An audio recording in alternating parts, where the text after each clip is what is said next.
Anil, you're muted.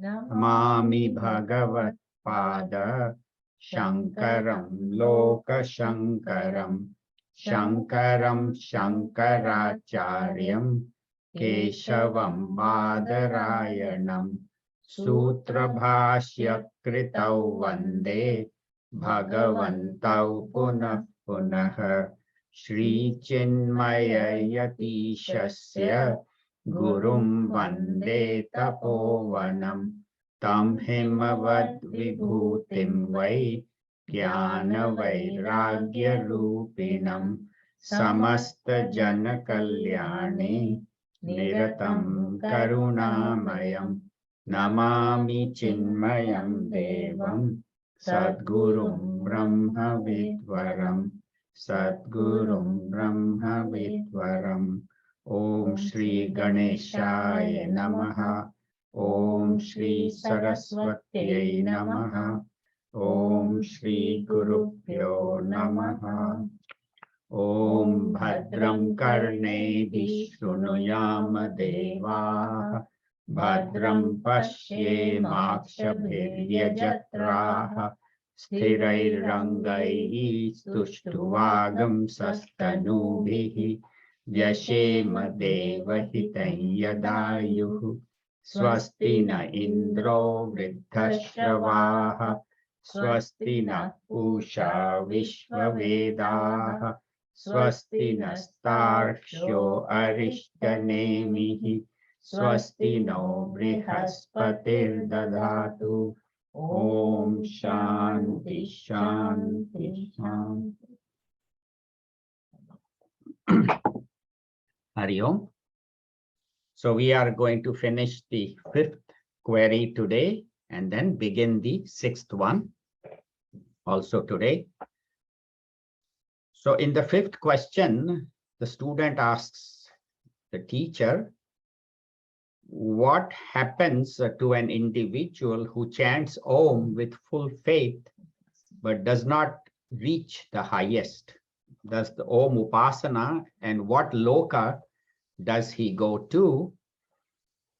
And the rest of the answer, actually, Pipala, the Rishi Bhagwan, has himself summarized what he has taught in the 5 or 6 mantras. So we'll chant that, and then I'll summarize what we have done in mantras number 2 to 6, and then we'll do mantra number 7.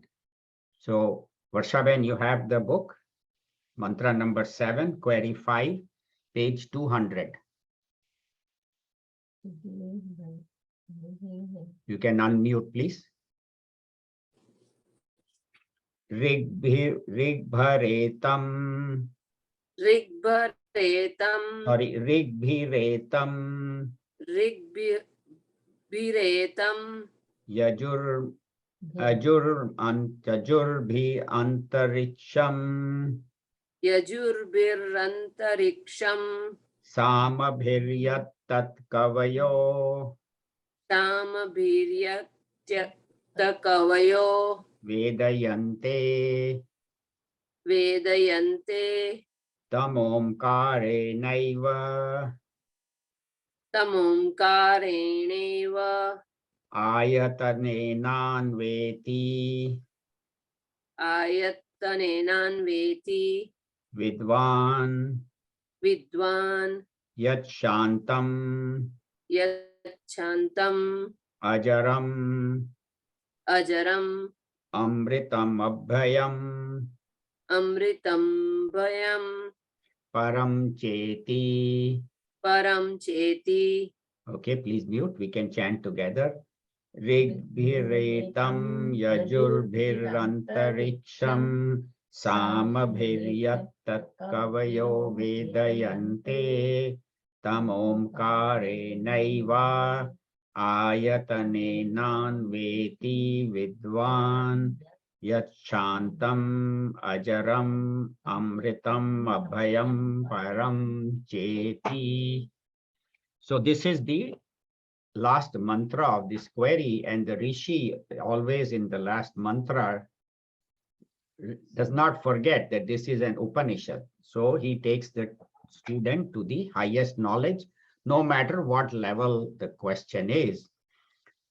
So here he has summarized what is the benefit of chanting Om, as we had studied last week.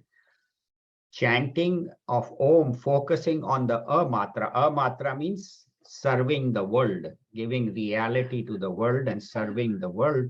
Such a person does not go to heaven, is very quickly reborn into a noble family where he or she can continue his journey. So where A is emphasized, that is the gross body, the visible world. U represents the subtle body, the total mind, and one who in his meditation tunes with the total mind and spends a lot of time in upasana and just connecting with the total mind, becomes one with the total mind. He can actually read people's mind. He can know what is going to happen in the future or the past and so on. And such an individual goes to the Swarga Loka, which is called Samaloka, and in the world of Hiranya Garbha is the total mind, having stayed there for a long period of time. But again, there he has no interest in enjoying the pleasures of heaven. His goal is enlightenment, but he could not reach in his previous birth. So such an individual comes back again to a noble family and all those things, but his progress is faster than the previous one who was just focusing on the gross world, because his thing, the subtle includes the gross. So his progress is even faster. And very quickly, this person is already there, is a very short distance, he or she reaches the highest. And then the third is the one who meditates on all three together, Om, and focusing on Ma. Ma includes A and U, and chants it appropriately, correctly. That's what is very important. Correct, appropriate chanting, focusing on all three matras, A, U, and Ma matra.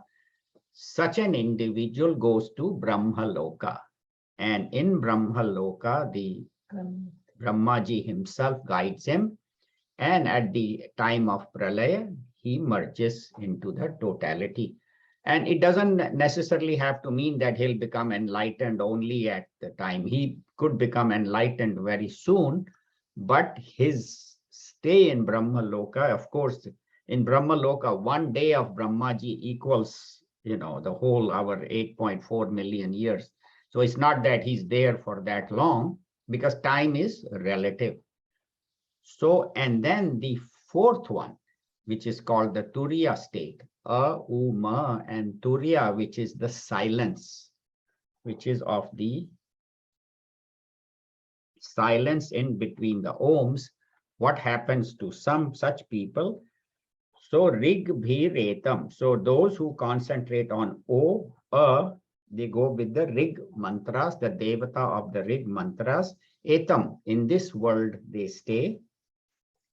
Yajurbihi, and those who concentrate on U, they go into the space, they go into Antariksham, guided by the Yajur Devatas, they go to heaven and the total mind and they come back. And Samabhihi, and those who focus on all three, Om, but yet they have not reached that silence, they go to Brahma Loka. Yattat Kavayo Vedayante. So wise people who know this, Yattat Kavayo, wise people, Vedayante, they know it.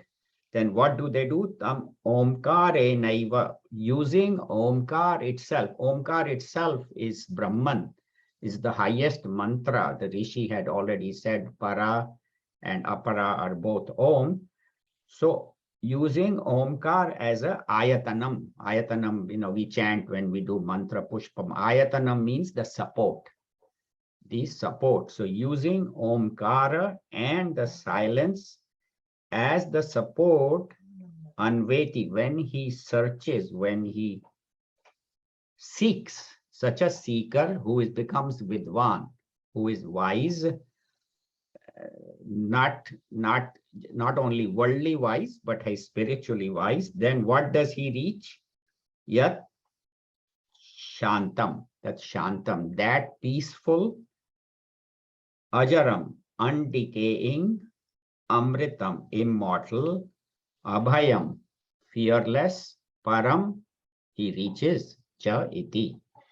So we have already talked about the first two lines.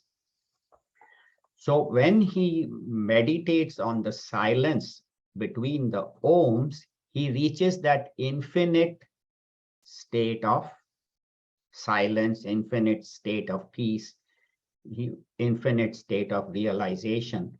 And chanting of Om should not be done mechanically. Om, Om, Om, Om. We have talked about that. Pay full attention to the entire sound, then keep silence for a while, and then again chant Om. So in that silence, in the gap between the Om, or even the gap between your thoughts. See, we think one thought and my mind is racing, but if you are able to become a witness, then you can notice the interval between each thought, and that is where Bhagwan is.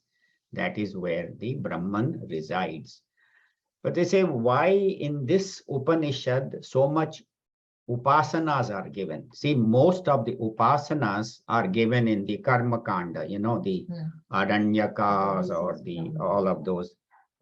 Why? Because the Rishi wants us to not forget upasana. See, we think that, oh, because I'm studying Upanishad, I don't need to sit in front of Bhagwan. I'm meditating on the formless. See, our mind is not ready yet. So that's why the Rishi does not forget. And also the level of the students, because they all ask questions at the Upasana level. So this is a very happy synergy in this Upanishad where Upasanas are also emphasized. Both of them are given equal importance. And as we said, he said, apara, this u and ma is the lower, and silence is the para. So, and then he said he reaches shantam. Shantam means peace. And as Gurudev says, peace that passeth all understanding. That means there is no words that can take you to there. It is only through silence we can attain peace. Chanting, prayers, all will purify the mind, get the mind ready. We are not supposed to give up all this puja and rituals, but use them to purify the mind. Don't use that as the goal itself, but the means to purify the mind. And in that pure mind, you can attain that peace. And then the next word is Ajaram. Ajaram means undecaying. So in our scriptures, they say we go through Shad Vikaras, 6 modifications. So Asti, Jati, Vardate, Parinamyate, Apakshiyate, Vinashyati, 6th one. So Asti means isness. And that isness, Jayate, manifests in a mother's womb and takes birth. That is Jayate. Then Vardate, and then this child grows. And then Parinamate, he modifies, he changes. As we grow, we change. You say, oh, शादी के पहले तुम जैसे थे अब नहीं रहे. That is the common complaint. You were so nice before the wedding. What happened? Aparinamate, he changed or she changed. And then slowly apakshiyate, deteriorates, and then vinashyati, and that is the Shad Vikaras. All of us go through that. So, but this entity is Ajaram. There is no decay. There is no modification. There is no decay. That state of Ajaram he reaches. And then Amritam, immortal. Immortal means I as the self am immortal. That's why Bhagwan says, Najayate mriyate va kadachit. This entity, you and me, we were always there and we will always be there. And these kings, there is no death. So that is the teaching. So this person realizes his immortal nature, that I am immortal, not that there is some Brahman somewhere who is immortal and I have to reach him. No, I am already there. I just don't think I am. And that is where it is. The barrier is within us. It's not outside. To understand that I always was immortal. I am immortal and I will be immortal. I was Brahman, I am Brahman, I will be Brahman. It's not that after having studied Upanishads and meditating, then one day this light of Brahman will shine and suddenly I know I am. That is the understanding. And then such a person becomes fearless because then he goes beyond death because he says, I never die. The body may perish, it doesn't matter. How does it matter? My mind may get disturbed, but I don't because I am immortal. So all the physical, emotional, intellectual problems no longer affect this individual. He becomes fearless. And that state is supreme, param. So as Gurudev in his commentary says, very systematically, the Rishi takes us from Shantam to Ajaram, undecaying, Amritam, Abhayam, and then Param, the supreme abode. And this same thing we are actually chanting in our Lalita Sahasranama. They say Nirguna, Nirvikara, Nirakara, Niranjanaha.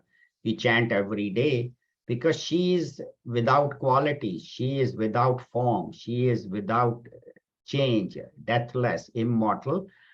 That immortal entity has taken this form of Mother, Lalita or Mother Lakshmi or Mother Saraswati, but it is that supreme reality. That is what we chant every day in the evening.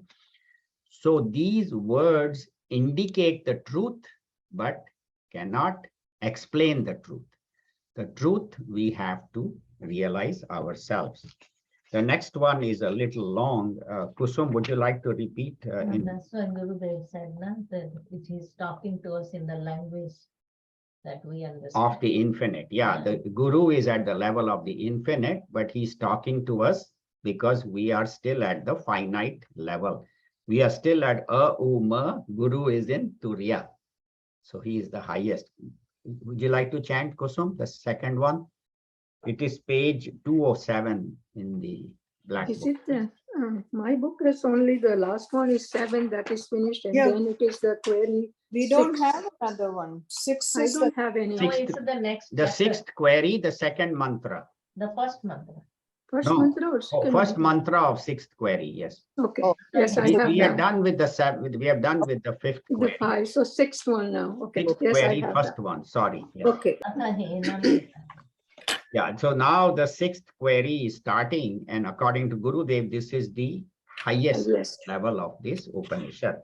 Atha hainam Athainam Sukesha Bharadvajaha Sukesha Bharadvajaha Papracha Papracha Bhagavan Hiranyanabha Bhagavan Hiranyanabaha Kausalyo Rajaputraha Kausalyo Rajaputraha Mamupetyaitam Mamupetyatam Prashnam Prichata Prashnam Prichata Shodashakalam Bharadvaja Shodashakalam Bharadvaja Purusham Vetha Purusham Veta Tamaham Kumaram Abruvam Tamaham Kumara Abrumam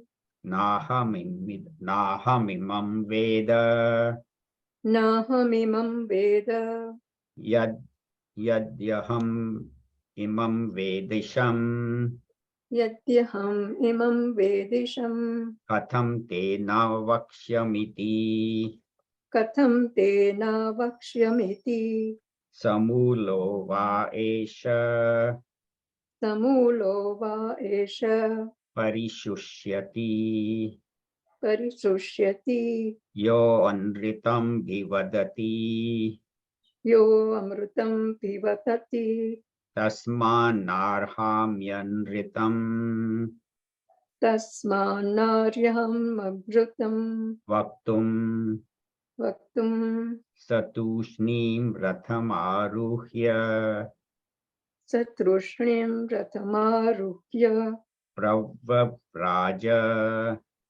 pravraja tam tva prichami tam tva pruchami vasau purusha iti. kvasau purusha iti. Thank you. You can please mute. We'll all chant together.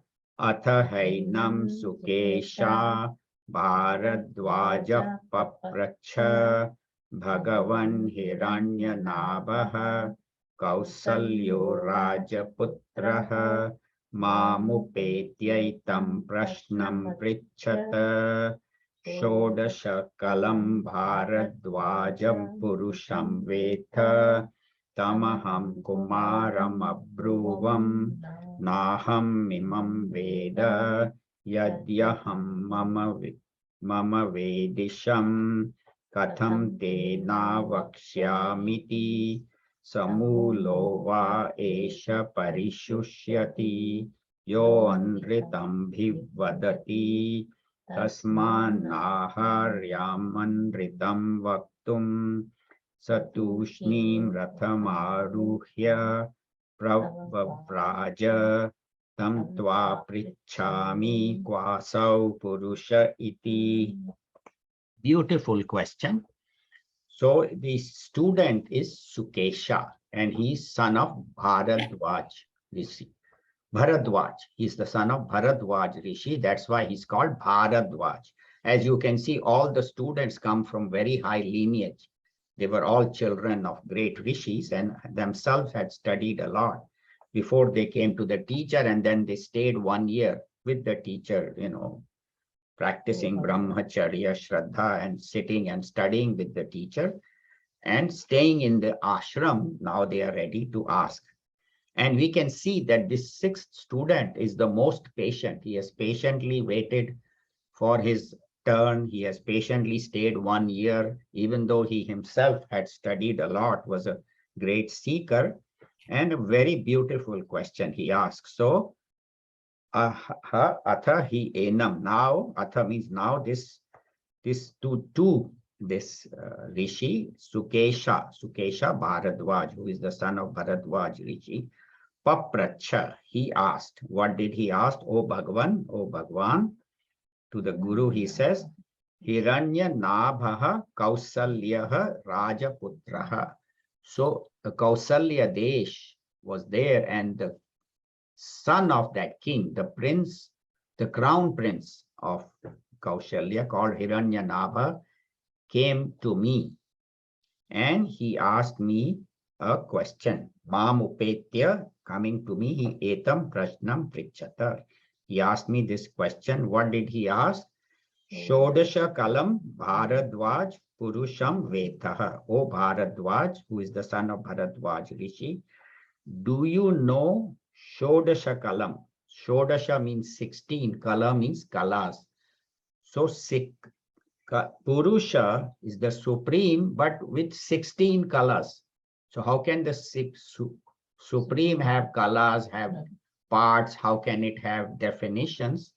So that we will study. So he says, do you know the 16 kala Purusha, the one who has 16 colors? Vetha, do you know that? And then Shukesha honestly tells the teacher, Tamaham Kumaram Abruvam. Then to that Kumara, to that prince Abruvam, I said, that is past tense, Naham Imam Veda. I don't know it. See, you can see the honesty of the student. We'll talk about that. And the prince didn't believe him because the prince said, you are such an evolved seeker, you are student, you are the son of Bharadvaj. How can you not know that? So then he says, Yat aham imam vedisham. If I knew that, katham te na vakshamiti. Why would I not tell you? Ne vakshami. That is, shows that when a deserving student comes, the teacher is obliged to teach. Why would I not teach you? And if I don't, and if I know it, but I say I don't know, Or if I don't know and I say I know, that is called unritam. That is in the last line of the last word of the next line. So if a person amritam abhivadati, he tells the untruth, samulo va esha parishyushyati. Samula means from his root, this individual dries. That means he perishes, not only he, but even his roots perish. Tasmat na arhami anritam vaktum. Arhami, Gurudev has translated as I dare not. But when you see this word in the Bhagavad Gita, where if you read it, Bhagavan Sri Krishna uses it again and again. Natvam shochitum arhasi, arhami, arhasi, arhati. So arhasi or arhami is that you are not worthy of that. So being a great soldier and so knowledgeable, Arjuna, you're still suffering from so much shoka.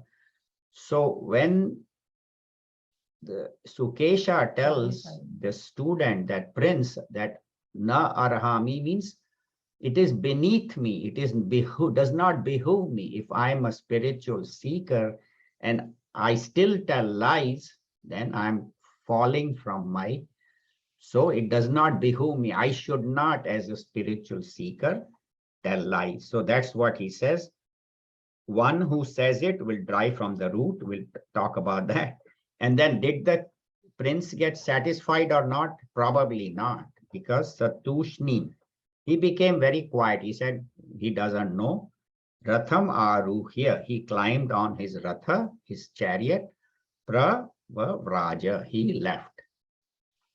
So now this whole story, the Sukesha is telling to Pippala, the Rishi, and then he's saying, Tam tva prichami, that knowledge I ask you, O Bhagwan, kvaha asau Purusha iti. Where is this Purusha? Not only where, but what is the nature of this Purusha?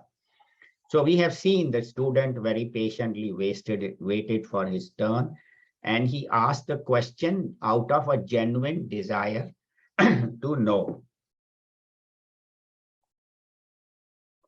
And we can see that even the prince, even though he was so rich, so wealthy, but he had a desire for this highest knowledge. So he approaches Sukesha. And it is the duty of a teacher to give a right direction to a student. He cannot lie, he cannot bluff. Just as if you go to a doctor, if he can help you, he said, I can help you. If not, he should send you to somebody else, not keep treating. And so same way, it is the duty of a teacher to guide a student. But, our mind is very strange.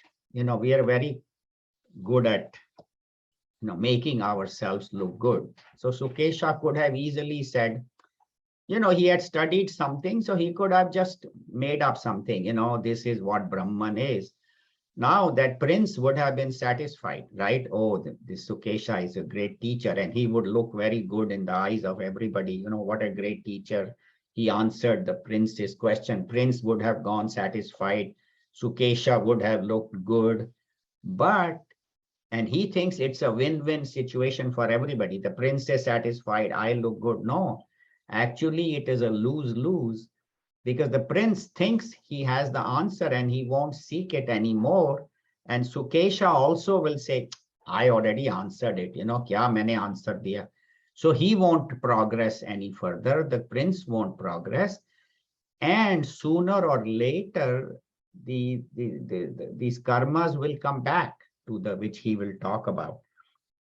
So it is a lose-lose for everybody. So that's why, honestly, he not only tells that student, but he also tells his guru that this question is not my question. Somebody else asked me, not going and telling others, what a question I asked the guru. He couldn't even answer it. He became flat. No, it's not my question. But I wish to know so that I may, and then later on it is said that these students went out and taught this knowledge. I'm sure he went back to the prince. It's not mentioned in this Upanishad, but told him the highest. So a right adhikari is not only the prince, but the student. And in this Prasnopanishad is a commentary on Mundak Upanishad. It follows that.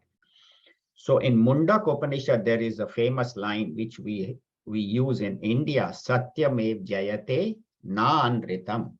Truth alone prevails, not untruth, because untruth sooner or later gets found out. And truth alone, that's why Buddha said 3 things cannot be hidden: the sun, the moon, and the truth. Sooner or later, it will come out. But what we do is we try to bluff. Nahi aata hai, let me just, to show my knowledge, let me bluff, let me just pretend to be something I'm not.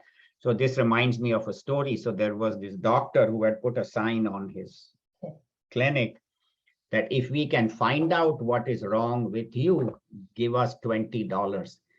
If I can't make you better, I'll give you $100. So if I make you better, you give me $20.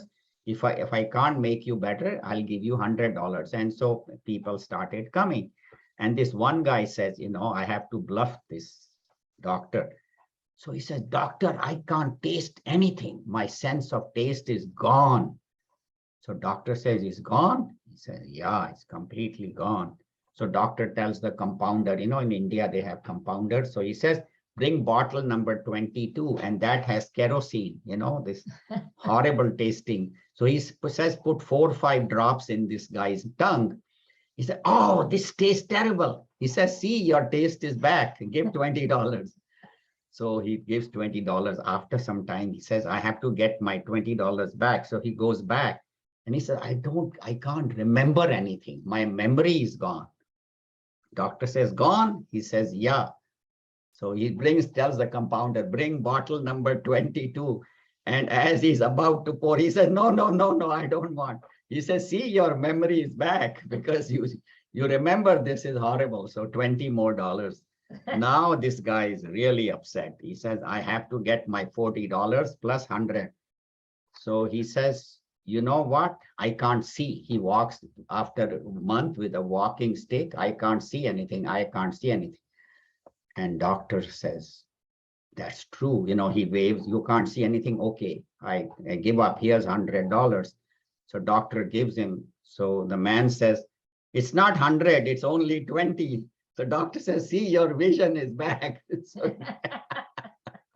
So bluff doesn't last long. But what we do, we not only absorb the bluff, we pass it on. Like somebody sends you email or WhatsApp and you don't verify whether it's right or wrong.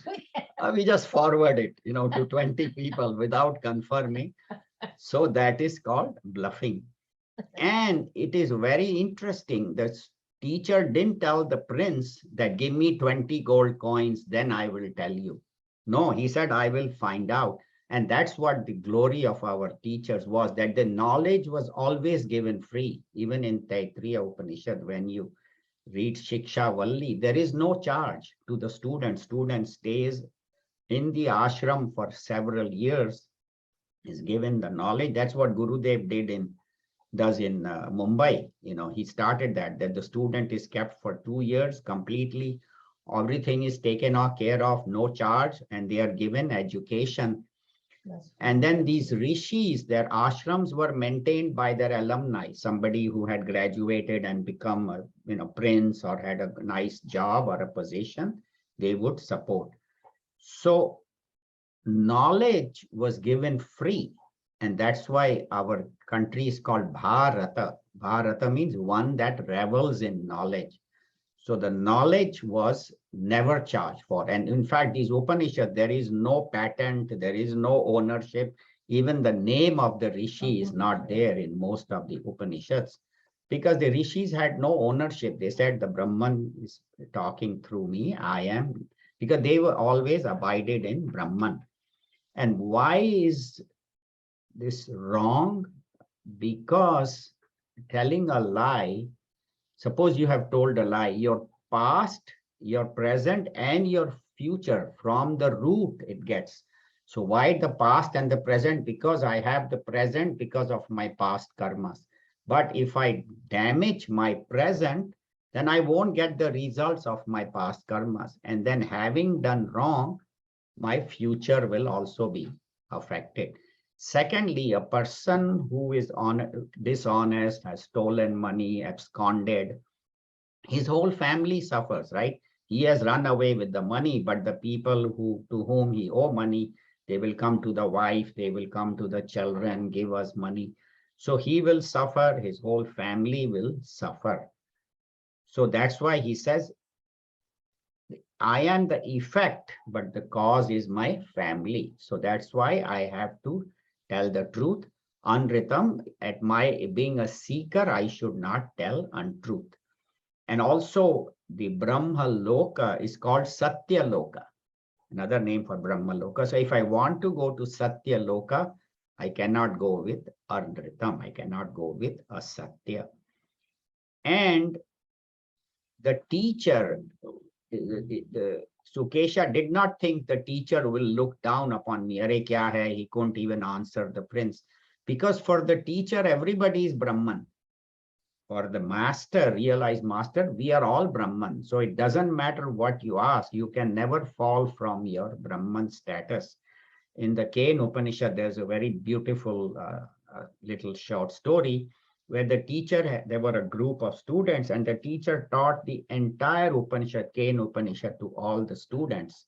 And at the end of it, one student asks, Upanishad bho bruhi, please tell me the Upanishad. Okay. Teacher says, oh, I have been teaching you. He doesn't say that. Are kya, I have been teaching you all these months and you are asking. Very patiently, he says, you want Upanishad? He teaches him upasanas because he understands this student is not ready for the knowledge. So he very patiently teaches upasanas, rituals, and he says, do these and then you are ready to study the Upanishad. Now also in this Upanishad, we see the humility of the teacher. Remember in the first mantra, he had said that you stay here for 1 year and then if I know the answer, I will tell you. There is no arrogance, neither on the part of the student nor the teacher, none of them. It's a very beautiful Upanishad. And Bhagavan Sri Krishna in the Gita says that one who does not tell the truth and bluffs, mithyachara sa uchyate. So that is the teaching of the Bhagavad Gita. But why he is asking kalas and what is this Purusha? And we'll come to the last. Why is he asking color? Because the Purusha, as we said, is undivided. It cannot be modified. There cannot be parts. You know, Nishkalam, that is one of the mention of Brahman, this Purusha. What is Purusha? Puri Shayati iti Purusha, one who stays in this body, in this Puri, in this body, which is a city of 9 gates, Navadware Pure Dehi, Bhagavan says. So one who stays in it is Purusha, and Purnatvat iti Purusha, one that is complete is Purusha. So how can the 16 kalas happen that the teacher will tell us? How can this Purusha have 16 parts? And then somebody might say, oh, because he was a Kshatriya, that's why, you know, because when Gurudev came, they said this knowledge should be only given to Brahmanas, not to Kshatriyas.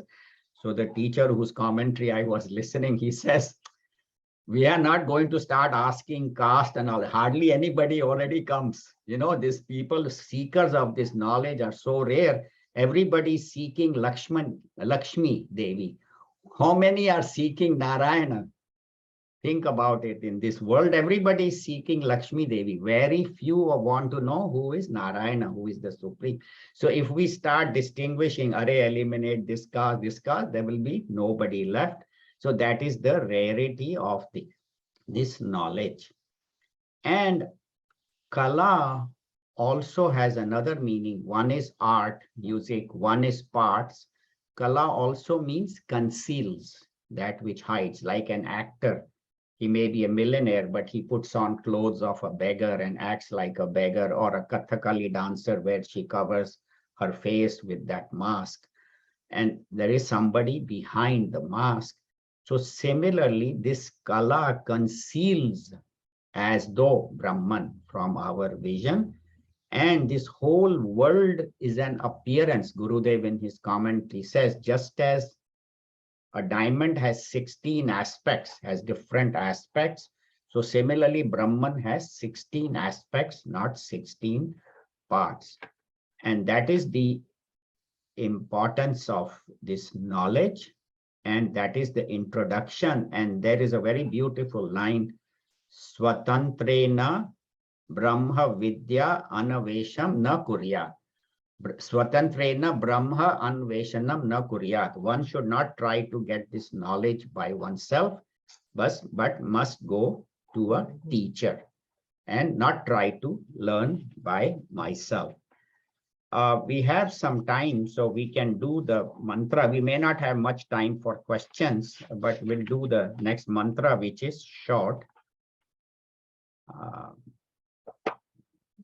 Ramaban, you want to repeat mantra number 2, query 6?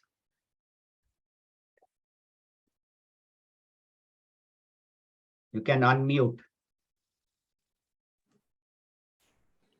Tasmai sahovacha Tasmai sahovacha ihaiva anta sharire ihaivanta sharire somyasa purushaha somyasa purushaha yasminneta shodasha kala yasminneta shodasha kala prabhavantiti. prabhavantiti. Together, you can please mute. Tasmai sahovacha ihaivanta sharire somyasa purushaha yasminneta shodasha kala prabhavantiti. So he says to him, the teacher said, uvacha said is the past tense, ihaiva, here itself, anta sharire, in this body, in the middle of this body, in this body, O Somya, O my child. Teacher is very lovingly addressing the student. Sa Purushaha, that Supreme Purusha can be found in this body itself. Again, does not mean he's confined to this body. Gurudev says it very beautifully that Purusha is everywhere, Brahman, but where is he closest? In the body. So look within my body, because he's right here, going inward. And Yasmin Eta, and from this 16 colors have manifested, have appeared, as though manifested. So idam shariram, in the Upanishad, it says Veda nihitam guhayam, in the cave of your heart. Cave again does not mean there is a space in the heart or there is a hole in the heart, but what it means is that when the innermost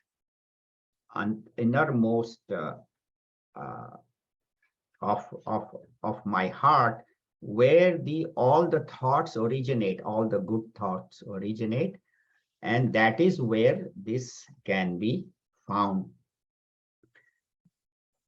And it's again in the what do you call it, the Lalita Sahasranama, antarmukha. So when your mind is turned inward, then only you can meditate on Mother. Bahirmukha sudurlabha. If you try to find the Devi outside, she will be very difficult. You can't find her outside. You have to find her in the cave of your heart, which means when the mind is quietened and made subtle with removing all the negativities, and it goes beyond the 5 koshas. See, this consciousness, even in the Lalita Sahasranam, it says, she's beyond all the 5 koshas, the Annamaya, Pranamaya and all, and also beyond the 3 states, waking, dream, and deep sleep. We have already covered that in this particular query and in other queries also. So this state of consciousness is beyond the 5 koshas. It sustains the 5 koshas, but it's beyond. It sustains the 3 states, the waking, dream, and deep sleep.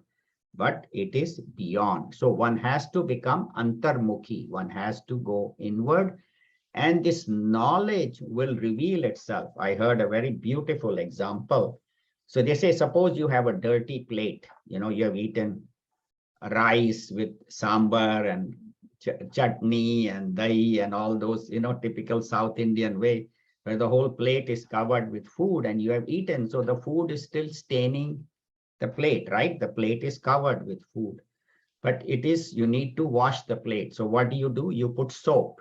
You put the soap, you scrub it with your hand and you run water, and the soap goes away, the dirt goes away, and the water goes away.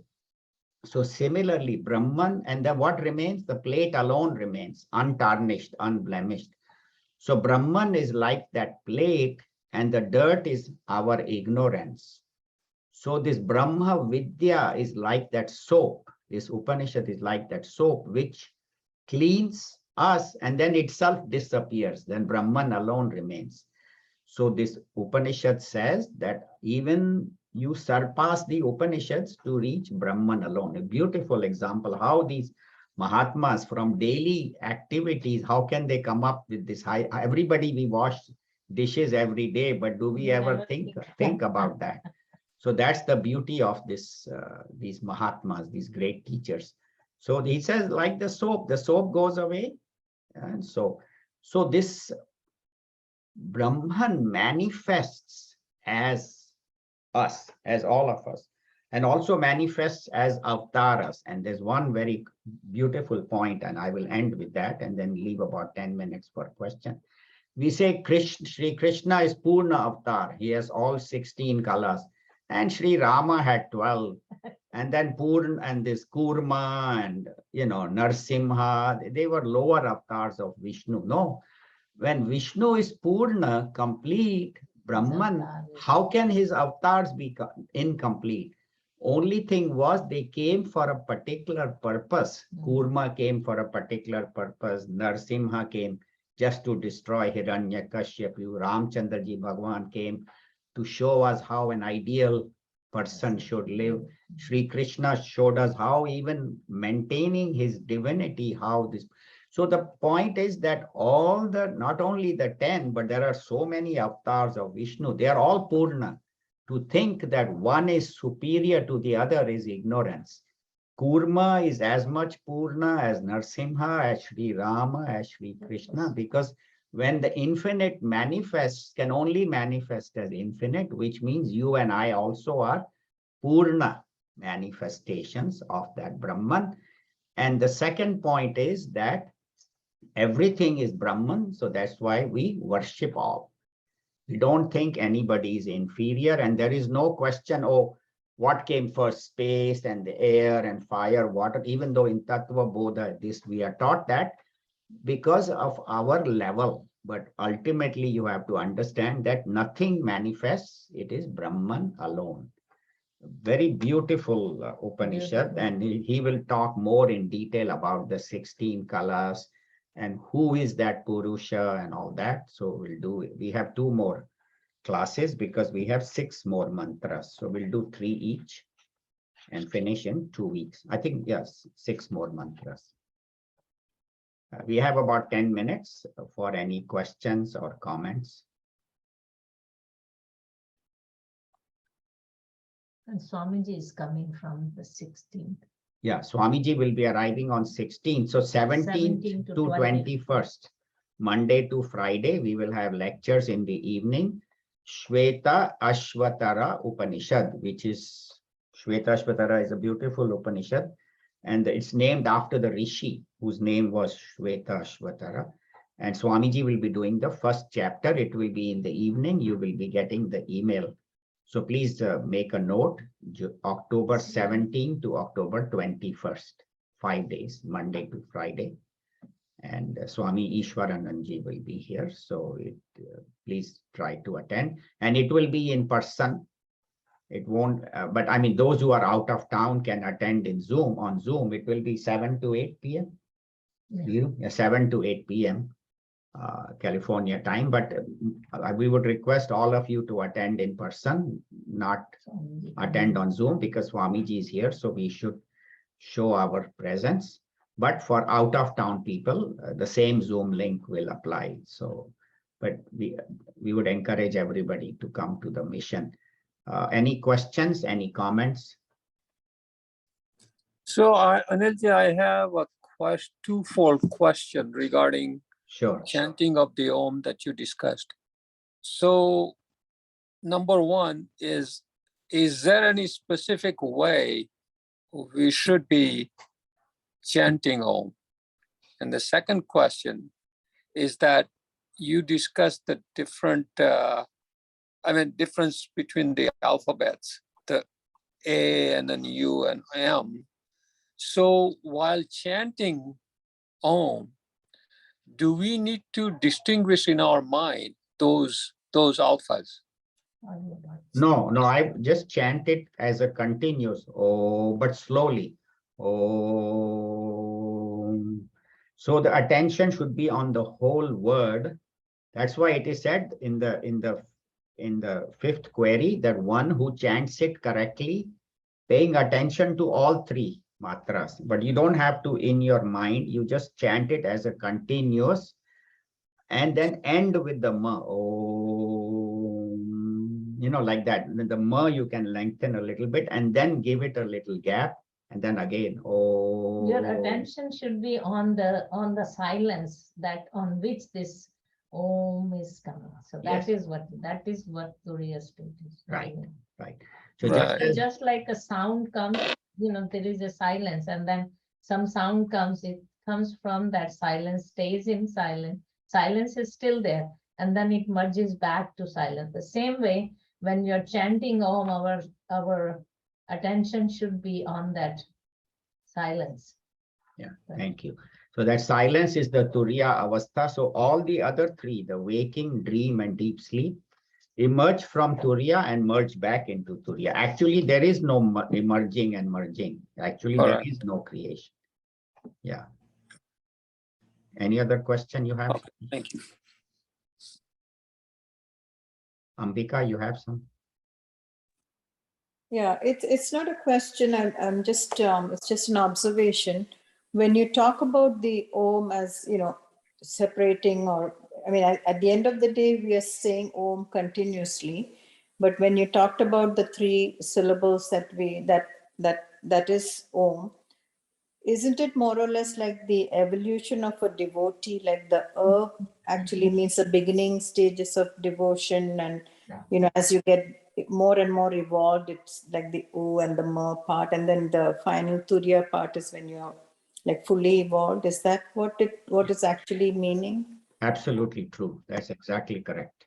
Because initially we give reality to the world and we serve the world, take care of the world. Then suddenly when our mind becomes more subtle, then we do more upasana, and at the mental level, we are trying to memorize and, progressing. And then the third is where you see the totality, you become one with that totality. So one is the gross mind, gross bodies, then the subtle body, and then the causal bodies, all the causal bodies, which is Ishvara. So you become one with that, and that's how you evolve to Brahma Loka, where you can then attain enlightenment. But a realized master could go through beyond all three to that silence that Niru talked about, the Turiya Avastha. And maybe they may have done maybe they may have done and Upasana, reached that level. And then they were born in families where very rapidly, like Puja Gurudev was born in a very dharmic family. Shankaracharya. Shivanandji Maharaj was born in the house of yogis. I'm sorry, what were you saying? Shankaracharya also, right? Shankaracharya, yes, Shankaracharya. So Shankaracharya ji, of course, is considered as an avatar of Bhagwan Sri Krishna, because Bhagwan Shiva, because Shiva appeared to his parents in the dream and said that I will be born as your child, and that 16 years and all. So Shankaracharya ji we consider as an avatar of Bhagwan Lord Shiva. But people like Puja Gurudev or even like Raman Maharishi, he from the childhood itself, he used to go into meditation. And he actually never had a guru, never had a teacher. He just studied on his own. And he didn't even study. He just He must have saw had somebody his dead, experience. and then he used to go into that samadhi state. And he stayed in that. Afterwards, he left his home and went and stayed for many years. Yeah, but he must have had guru in his previous. Must have had, yes. Yeah, Yeah. you So cannot. Swatantrena Brahma Anveshanam na kuryat. You No. cannot get this knowledge without a guru by yourself.